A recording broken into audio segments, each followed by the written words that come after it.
Hey guys, what's going on? This is Travis P11. I'd like to welcome you back to the channel.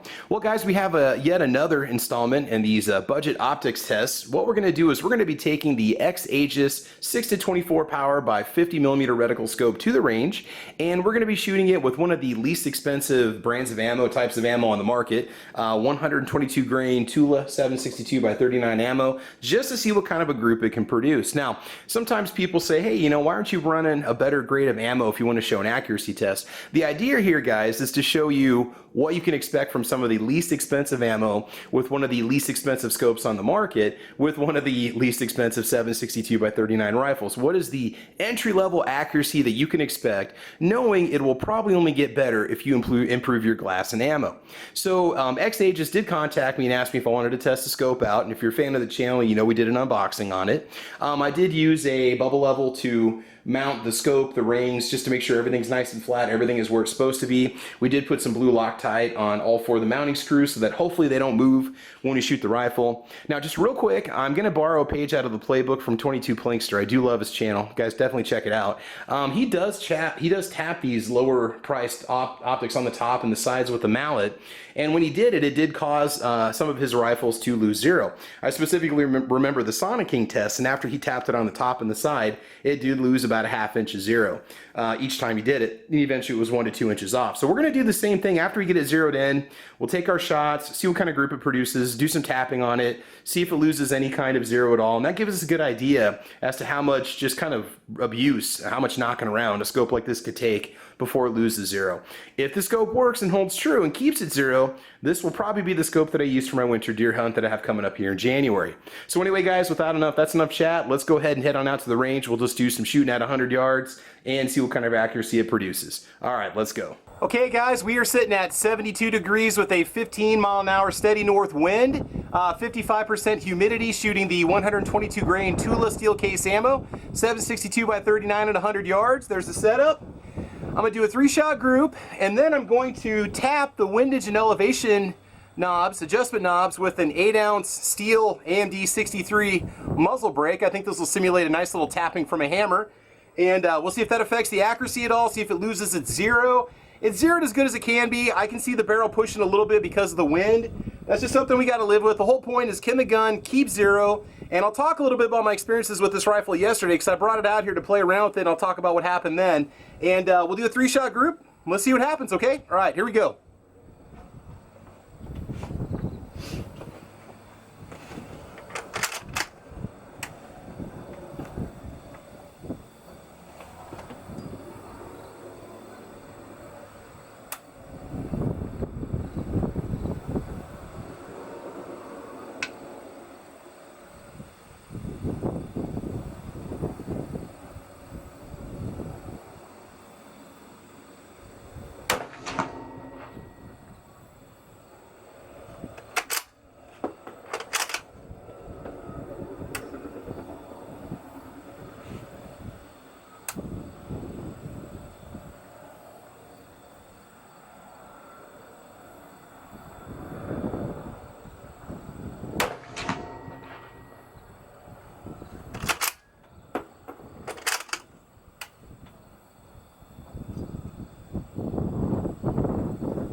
Bit of a flyer. Okay, so 2 of my shots were in the orange circle. 2 of them were in the orange circle, maybe about 2 inches apart. One of them was a little bit high. I kind of felt it pull a little bit. Again, we're just using generic, surplus ammo here.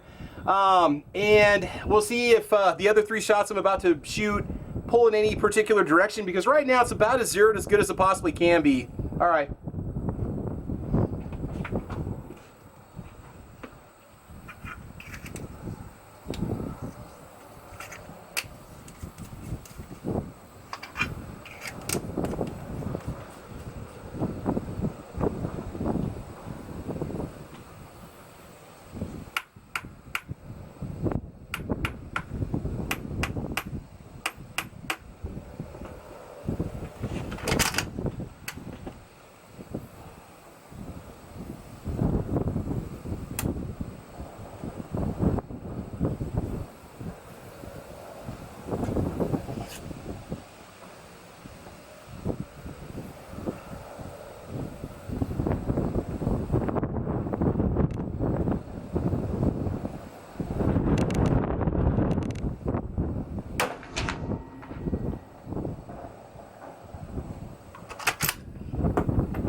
3 more taps, top and the side. I did 6 the first time.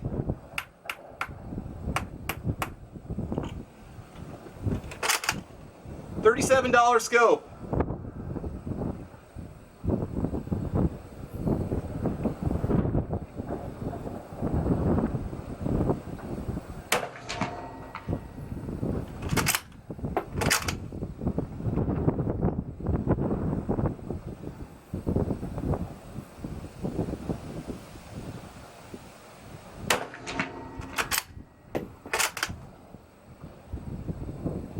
Okay, last one.